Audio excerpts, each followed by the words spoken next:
لیکن مسئلہ یہ ہے بھائیوں کہ ہمارے انڈیا پاکستان کا کلچر اتنا برا ہے کہ یہاں کوئی شخص اگر کوئی اہل بیت کی بات کرنا شروع کر دے اس کو کہتے ہیں یہ تو شیعہ ہو گیا.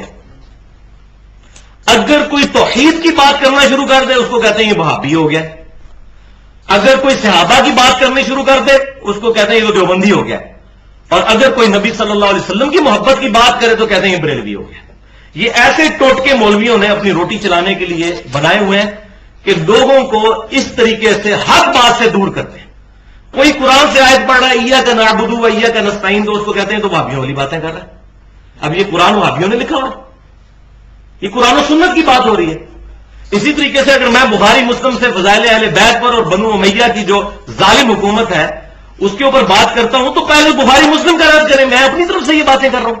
معاذ اللہ استغفر اللہ. تو اس ایشو کو کل کرنے کے لیے اس امت میں اہل سنت کے بہت بڑے امام امام محمد بن ادریس شافعی رحمت اللہ علیہ المتوفا 204 ہجری، جو امام اہل سنت امام احمد بن حنبل المتوفا 241 ہجری ان کے بھی استاد ہیں. ان کے عربی کے اشعار اس سارے ایشو کو کل کر دیتے ہیں، جو صحیح سند کے ساتھ تمام اسماء و رجال کی کتابوں میں موجود ہے. بلکہ امام ابن تیمیہ رحمت اللہ علیہ المتوفا 728 ہجری ان کے شاگرد خاص حافظ ذہبی رحمت اللہ علیہ المتوفا 748 ہجری انہوں نے اپنی تاریخ الاسلام میں ان اشعار کو نقل کیا ہے.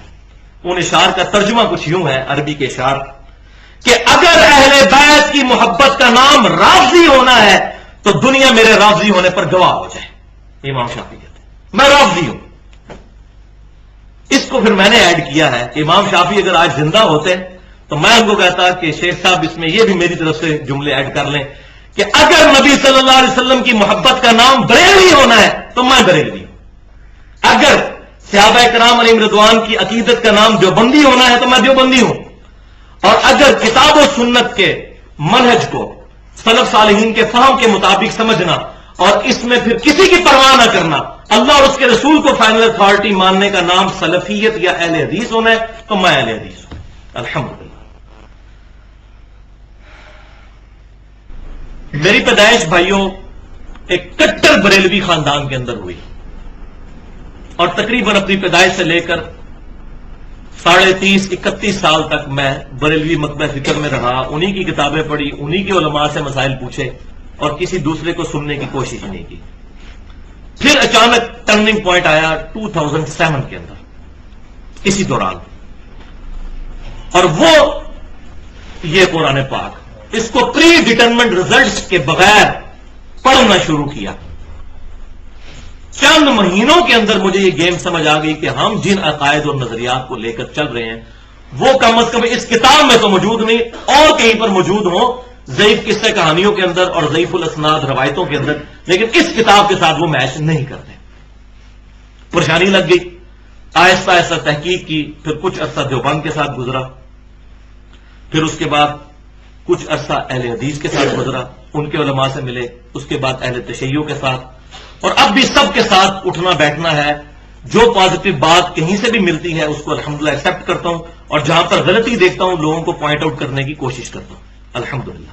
اور یہی ایک مسلمان کا تقاضا ہے. اور الحمدللہ مجھے یہ سعادت بھی حاصل ہے اس حوالے سے کہ میں نے ساری جماعتوں میں کچھ نہ کچھ وقت گزارا ہے. بریلوی، دیوبندی، سلفی، اہل حدیث، سب کے جو مشہور جماعتیں ہیں. یعنی میں نے جو ہے وہ دعوت اسلامی کا ملتان والا اجتماع بھی اٹینڈ کیا ہوا ہے. تبلیغی جماعت کے بھی اجتماع اٹینڈ کیے ہیں، رائے ونڈ والے. دعوت اسلامی کے تو میرے خیال 10-11 کے قریب کیے. اس کے بعد جو یہ مرید کے والا اجتماع ہے یہ بھی اٹینڈ کیا. ساروں کے پاس الحمدللہ میں ہو کر آیا ہوں، لہذا ساروں کا اچھا خاصا جو ایکسپیرینس ہے مجھے حاصل ہے. اس حوالے سے بھائیو میں نے تمام مکاتب فکر کو اسٹڈی کیا ہے اور علا وجہ بصیرت یہ کہتا ہوں کہ ہر جگہ خیر کا کچھ نہ کچھ عنصر موجود ہے، اور ماشاءاللہ شر بھی تھوک کے حساب سے ہر مکتب فکر میں موجود ہے. شر کی بھی کمی نہیں ہے.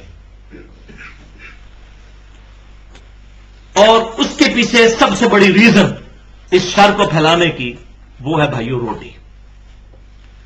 جس کا دین روٹی کے ساتھ جڑا ہوا ہے وہ کبھی بھی حق بات نہیں کر سکے گا.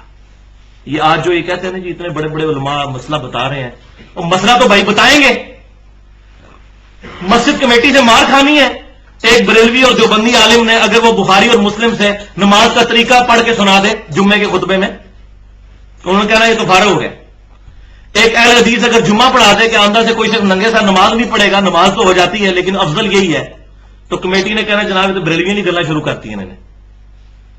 اسی طریقے سے اہل تشیع کا کوئی عالم ممبر پر چڑھ کر یہ کہہ دے کہ جب سیدنا و مولانا علی رضی اللہ تعالیٰ عنہ نے خوارج جو کہ حضرت علی کو کافر کہتے تھے ان کے جنازے بھی خود پڑھائے ہیں، ان کو اپنے ہاتھوں سے دفنایا ہے اور جنازے میں ان کے لیے دعائیں مغفرت کی ہے، تو صحابہ اکرام علیہم رضوان ان کا تو مرتبہ بہت اونچا ہے، ان کے لیے دعائیں مغفرت کرنی چاہیے. کہہ جائے کہ ہم ان کے بارے میں گالی گلوچ کریں تو کہیں گے جس کا تو دماغ خراب کر دیا کسی سنی نے. تو اس کو نظر آئے گا کہ اب مجھے ممبر سے اتارا تو میرے بچوں کا کیا بنے گا. تو روٹی ہے پیچھے سارا مسئلہ، اور اس میں نے 1.5 گھنٹے کی گفتگو کی ہے. رزق حرام، فتنہ مال، دنیا پرستی کا انجام اور اس کا علاج، مسئلہ نمبر 51 کے نام سے اہل سنت پاک.com پر 1 گھنٹہ اور 35 منٹ کی گفتگو ہے. قرآن سے اکثر آیات کی روشنی میں بتایا کہ حرام خوری ہی علماء کی گمراہی کا سبب ہے، اور پرٹیکولر حرام خوری پہ جتنی آیات ہیں قرآن میں وہ ہیں ہی پرٹیکولر علماء کے بارے میں. بولے اعوذ باللہ تعالیٰ. یہ سارے مسئلے دین کے اندر ہیں. کوئی مسئلہ بتاتا ہے وہ جی حضرت صاحب نے فرما دیا، دنیا کے معاملے میں نہیں ہے. دنیا میں تو بڑے بڑے حضرت صاحب ہیں. آپ کسی اسپیشلسٹ ڈاکٹر کے پاس جاتے ہیں، آپ کے دائیں ٹخنے میں درد ہے، اور وہ پاکستان میں ایک بڑے کسی ہاسپٹل کا ڈاکٹر ہے، اسپیشلسٹ ہے، وہ کہ جی ٹخنے میں آپ کے درد ہے، لیکن یہ درد جو ہے اس کو دور کرنے کے لیے آپ کی دائیں آنکھ نکالنی پڑے گی. تو آپ کو اسپیشلسٹ کی ڈگری اس وقت نظر آئے گی. آپ کہیں گے یار عقل کو تو نے کتوں ڈگری کی تھی، اور تو درد میرا ٹخنے میں اور تو کہہ رہا آنکھ نکالنی پڑے گی. تو پھر دوسرے اسپیشلسٹ کے پاس جائیں گے، 2-3 سے گھومیں گے تو پتا چل جائے گا یار وہ تو پاگل تھا جو یہ کہہ رہا تھا. تو دنیا میں آنکھ نہیں نکلوائیں گے کسی اسپیشلسٹ، اتنے بڑے بزرگ، کیونکہ فاسألوا اہل الذکر ان کنتم لا تعلمون، اگر تمہیں علم نہیں تو اہل علم سے پوچھو. تو ڈاکٹری کی فیلڈ میں تو ڈاکٹر ہی اہل علم ہے نا. مولوی کو تو انگریزی بھی نہیں آتی، وہ تو ابھی تک اس چکر سے باہر نہیں آیا کہ یہ انگریزوں کی زبان ہے یا یہ مسلمانوں کی زبان ہے. اس کو تو بیچارے کو ابھی تک یہی بات سمجھ نہیں آئی ہے. ایک جیولوجی کا مسئلہ جیولوجسٹ بتائے گا، ایمبرولوجی کی فیلڈ کا بندہ جو ہے وہ گائنی کے مسئلوں کو حل کرے گا. یہ لیڈی ڈاکٹر جو گائنی کی ہوگی وہ گائنی کے ایشوز کو ریزالو کرے گی. یہاں پر بھی وہ ڈاکٹر کی بات نہیں مانیں گے بلکہ کہیں گے بھائی نہیں 2-3 سے مشورہ کرو. تو بھائیو دین کے معاملے میں بھی اگر کوئی عالم آپ کو غلط مشورہ دیتا ہے یا مجھ سے آپ کو ایسی بات سنتے ہیں جو آپ کے مطلع فکر سے ٹکراتی ہے تو 3-4 علماء سے پوچھیں، ان کو کہ کتابیں دکھائیں کتابیں کیا کہتی ہیں، اور اگر کتاب سپورٹ کر دے پھر کسی مولوی کا لحاظ نہ کریں، پھر اس کو منطقی انجام تک پہنچائیں کہ اتنی لمبی داڑیاں رکھ کے اور شلواریں اوپر کر کے اور اتنی بڑی بڑی پگڑیاں اور بڑی بڑی تسمیاں اٹھا کے یہ پبلک کو دھوکہ نہ دو. اپنی آخرت تو برباد کر رہے ہو، لوگوں کی آخرت نہ برباد کرو. خود تو جانا ہے دوزخ میں تم نے، ان اعمال کے سبب ہمیں نہ گھسیٹو. والعیاذ باللہ تعالی. تو بھائیو جس کی روٹی دین کے ساتھ نہیں لگی وہی آپ کو حق بات بتائے گا. یہ میری بات پلے باندھ ہے. الحمدللہ فی الوقت تو میں اپنی ذات کے لیے دین سے 1 روپیہ کمانا بھی حرام سمجھتا ہوں، اور یہی بات ہے کہ مجھے کوئی پرواہ نہیں، میں نے حق بات کرنی ہے انشاءاللہ تعالی. اور میں اس ویڈیو کی وساطت سے بھی اور آپ لوگوں سے بھی ریکویسٹ کرتا ہوں کہ سب میرے لیے دعا کریں کہ وہ دن کہ جس دن مجھے یہ خیال بھی آئے کہ مجھے اپنا سورس آف انکم دین بنانا ہے، اس سے 1 دن پہلے ہی اللہ تعالیٰ مجھے ایمان و عافیت کے ساتھ مدینہ شریف میں موت دے دے اور جنت البقیع میں مدفن نصیب کرے. یہ وقت کبھی نہ آئے، ورنہ حق بات ضمیر کا مجرم رہوں گا اور قیامت والے دن اللہ تعالیٰ کی بارگاہ میں بھی والعیاذ باللہ تعالیٰ شرمندگی اٹھانی پڑے گی. اسی لیے الحمدللہ کوشش ہوتی ہے اس محرم الحرام میں نے 2 گھنٹے 2 لیکچر 3 گھنٹے کے ریکارڈ کروائے ہیں. ایک لیکچر تھا 55B کے نام سے وصی رسول کون ہے اور حدیث قرطاس. اس میں نے اہل سنت کے ہاں جو خرابیاں ہیں اور کچھ اہل تشیع کی بالکل ننگا کیا، کسی کا لحاظ نہیں کیا.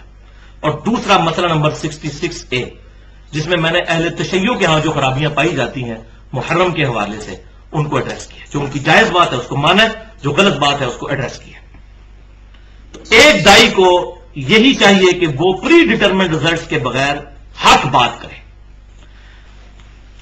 بھائیو، اسلام وہ واحد دین ہے جس نے توہمات کے دائرے کو چھوڑ کر علم کے اوپر بنیاد رکھی ہے. اور 10 کمانڈمنٹس جو تورات، انجیل اور قرآن میں بھی موجود ہے، سورہ بنی اسرائیل میں بھی، جو ہمارا پمفلٹ بھی ریسرچ پیپر نمبر 7 چھپ چکا ہے، لیکچر کے اینڈ پہ آپ سب کو مل بھی جائے گا. اس میں 9ویں کمانڈ ہے، بسم اللہ الرحمن الرحیم، وَلَا تَقْفُ مَا لَيْسَ لَكَ بِهِ عِلْمٌ. اے انسان، کسی ایسی چیز کی پیروی مت کر جس کے بارے میں تیرے پاس علم نہیں ہے. علم کے بغیر پیروی نہیں کرنی. جب تک علم نہ آ جائے. یہ نہیں کہنا اتنے اتنے بڑے بزرگ کہہ رہے ہیں، علم خود حاصل کرنا ہے. اور یہاں پہ مجھے بات ضمن یاد آ گئی، اکثر کہتے ہیں جی وہ علماء نے علم حاصل کیا ہوا ہے وہی حاصل کر سکتے ہیں. دیکھیں ڈاکٹر ہے، وہ ڈاکٹر سے مسئلہ پوچھنا چاہیے تو ان کو بتایا کریں، اللہ کے بندو ڈاکٹری پڑھنا فرض ہے؟ نہیں. تو ڈاکٹر تو چند ایک ہی ہوں گے. علم دین حاصل کرنا فرض ہے کہ نہیں؟ تو یہ ہر انسان کو سمجھ بھی آئے گا. اس کے لیے مولویوں کی ڈگری کی ضرورت نہیں ہے.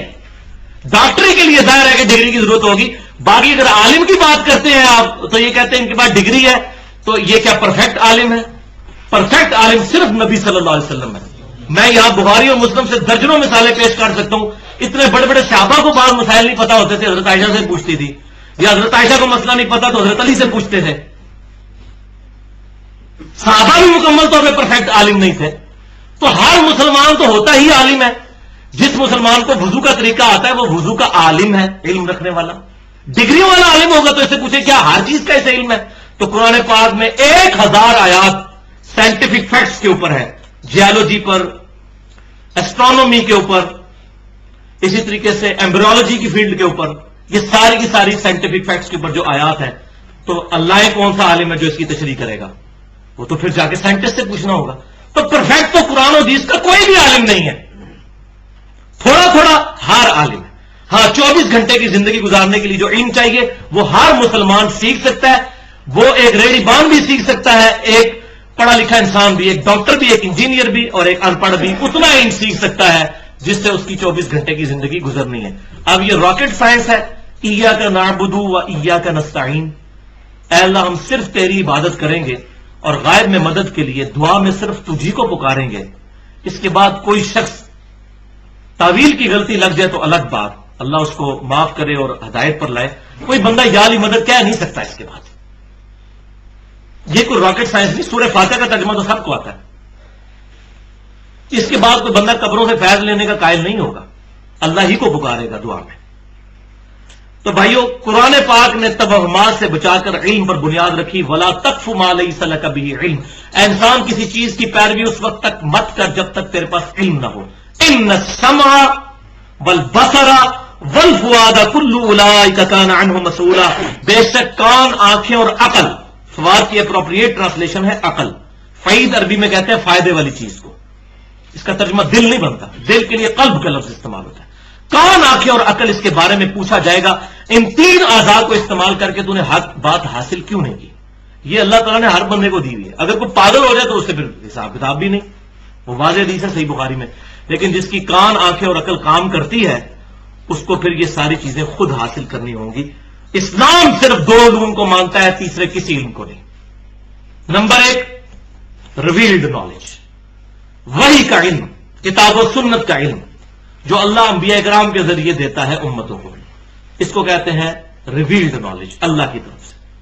اور دوسرا علم ہے acquired knowledge, the knowledge obtained through observations and experiments. مشاہدات اور تجربات سے حاصل کیا ہوا علم، وہ یعنی سائنس. قرآن صرف ان 2 علوم کو مانتا ہے، تیسرے کسی علم کو. انہی کی بنیاد پہ فیصلہ.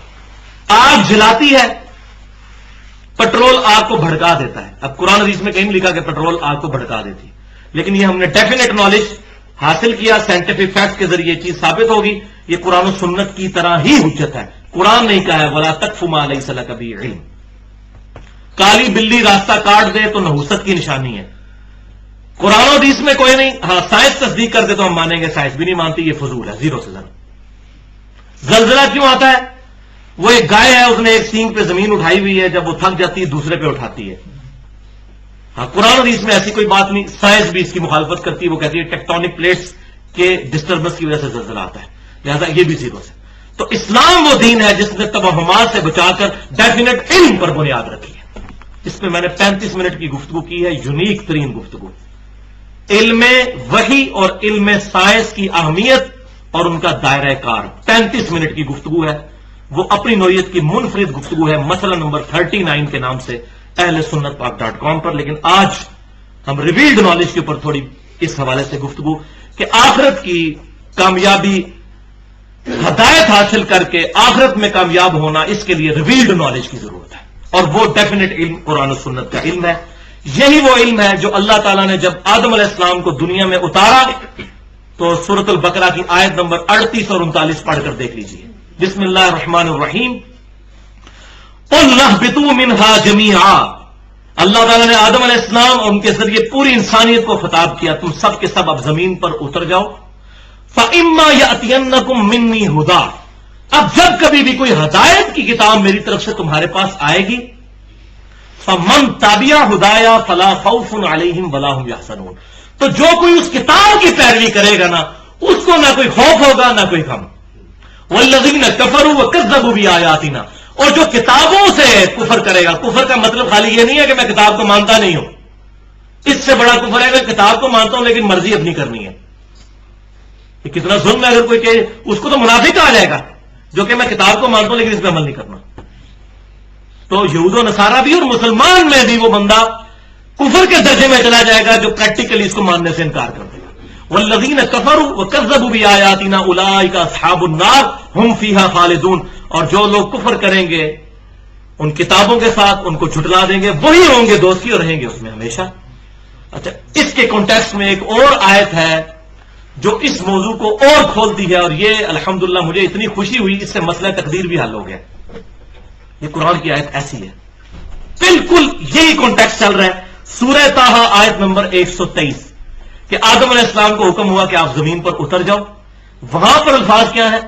فَإِمَّا يَأْتِيَنَّكُم مِّنِّي هُدًى. یہ الفاظ تو وہی ہے. اب جب کبھی بھی کوئی ہدایت کی بات تمہارے پاس آئے گی کتاب کی شکل میں میری طرف سے، فَمَن تَبِعَ هُدَايَا. تو جو کوئی پھر اس ہدایت کی پیروی کرے گا، فَلَا يَضِلُّ وَلَا يَشْقَىٰ. تو وہ نہ تو گمراہ ہوگا اور نہ ہی بدبخت ہوگا. دیکھ لیں کون گمراہی اور بدبختی سے بچ سکتا ہے؟ جو کتاب کی پیروی. وہاں تو آیا تھا کہ جو لوگ مان لیں گے وہ قیامت دن امن میں ہوں گے، لیکن یہاں پر آیا فَمَنِ اتَّبَعَ هُدَايَا فَلَا يَضِلُّ وَلَا يَشْقَىٰ. تو جو کوئی ہدایت کی پیروی کرے گا نہ تو وہ گمراہ ہوگا اور نہ ہی وہ بدبخت ہوگا. اس کا مطلب ہے بدبختی ہم خود کماتے ہیں. یہ قرآن کہہ رہا ہے جو ہدایت کی پیروی کرے گا وہ بدبخت بھی نہیں ہوگا، جو پیروی نہیں کرے گا خود بخود بدبخت ہو جائے گا. اور قرآن میں سورہ العنکبوت کے اندر بھی آتا ہے وَالَّذِينَ جَاهَدُوا فِينَا لَنَهْدِيَنَّهُمْ سُبُلَنَا. جو لوگ ہماری راہ میں کوشش کریں گے ہم خود ان کے لیے راہیں کھول دیں گے. تو یہ بدبختی انسان خود کماتا ہے. یہ کہتے ہیں جو اللہ تعالیٰ توفیق دے. اللہ نے توفیق تب دینی جب آپ خود کک ماریں گے. ایمان اس دنیا کی سب سے ایلیٹ چیز ہے، اللہ تعالیٰ اس طرح نہیں بانٹے گا. مسلمان کو بھی ایفرٹ کرنی پڑے گی. یہ نہیں ہے کہ مسلمان کے گھر پیدا ہو گیا تو اب جنت گارنٹیڈ ہوگی. ہو سکتا ہے ایمان برباد ہو جائے موت کے وقت گناہوں کی وجہ سے، والعیاذ باللہ تعالی. اور تیسری آیت اس کانٹیکسٹ میں سورہ سبا کی آیت نمبر 50 ہے.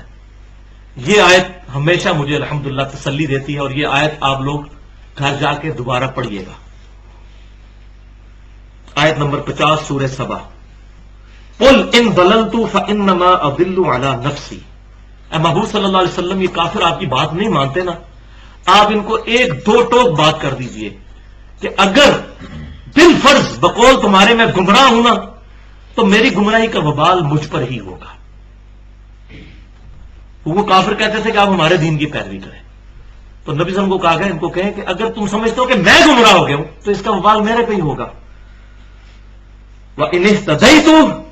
اور اگر میں ہدایت پر ہونے کا دعویٰ کر رہا ہوں فَبِمَا يُوحِي إِلَيَّ رَبِّي. تو میں یہ دعویٰ خود نہیں کر رہا بلکہ اس وحی کے سبب کر رہا ہوں جو اللہ نے مجھے کہی ہے. میرا خود دعویٰ نہیں ہے میں ہدایت پر ہوں، میں اس وحی کی بنیاد پہ بات کر رہا ہوں کہ میں ہدایت پہ ہوں اور تم گمراہ ہو. الحمدللہ میں بھی کتاب و سنت کے دلائل پہ یہ بات کرتا ہوں کہ یہ عقیدہ حق پر مبنی ہے اور یہ گمراہی پر، یہ میری اپنی بات نہیں ہے. تو یہ آیت مجھے سہارا دیتی ہے کہ اے نبی صلی اللہ علیہ وسلم آپ فرما دیجیے اگر میں ہدایت پر ہوں تو اس کی وجہ یہ وہی ہے جو اللہ تعالیٰ نے میری طرف نازل فرمائی ہے. الحمدللہ. انہ سمیع قریب، بے شک اللہ تعالیٰ سننے والا اور قریب ہے. اور پھر پوری امت کے لیے وہی آیت نمبر 71 سورہ الاحزاب، وَمَن يُطِعِ اللَّهَ وَرَسُولَهُ فَقَدْ فَازَ فَوْزًا عَظِيمًا، جو کوئی اللہ اور اس کے رسول کی اطاعت کرے گا تو بے شک وہ کامیاب ہوا اور بہت بڑی کامیابی پر پہنچ گیا. الحمدللہ رب العالمین. اس لیے بھائیو نبی صلی اللہ علیہ وسلم کی اگر آپ احادیث پڑھیں، یہ پورا موضوع ہے لیکن میں اشارتاً ایک دو جملوں میں بات کر دوں. آپ صلی اللہ علیہ وسلم پوری زندگی کتاب اللہ اور سنت کے اوپر زور دیتے رہے. صحیح مسلم کھول کر دیکھیں، ہر تقریر سے پہلے آپ ایک جملہ ضرور بولتے تھے جو میرا بھی وہ خطبہ ہوتا ہے، اما بعد فإن خیر الحدیث کتاب اللہ. اس کے بعد آگاہ ہو جاؤ کہ سب سے بہترین کلام اللہ کی کتاب ہے. وخیر الہدی ہدی محمد صلی اللہ علیہ وسلم، اور ہدایت یافتہ راستہ محمد صلی اللہ علیہ وسلم کا ہے. وشر الامور محدثاتها، اور بدترین کام وہ ہیں جو دین میں خود سے داخل کیے جائیں. وکل محدثۃ بدعہ، اور تمام یہ نئے کام بدعتیں ہیں. وکل بدعۃ ضلالہ، اور تمام یہ نئے کام گمراہیاں ہیں. وکل ضلالۃ فی النار، اور تمام گمراہیاں دوزخ میں لے جانے والی ہیں. یہ صحیح مسلم میں، سنن نسائی میں، مسند امام احمد میں مکمل. اس میں نے پورا لیکچر دیا ہے جو اب ہم نے محاضرہ نمبر 1 کے نام سے اپلوڈ کر دیا ہے. 2 گھنٹے کی گفتگو ہے. یوم عرفہ 9 ذی الحجہ 1432 ہجری کو میں نے دی تھی امام الانبیاء کی دعوت قرآن. اس میں قرآن کے حوالے سے میں نے ڈیٹیل کے ساتھ الحمدللہ 50 آیات سے اس ایشو کو ریزالو کیا ہے.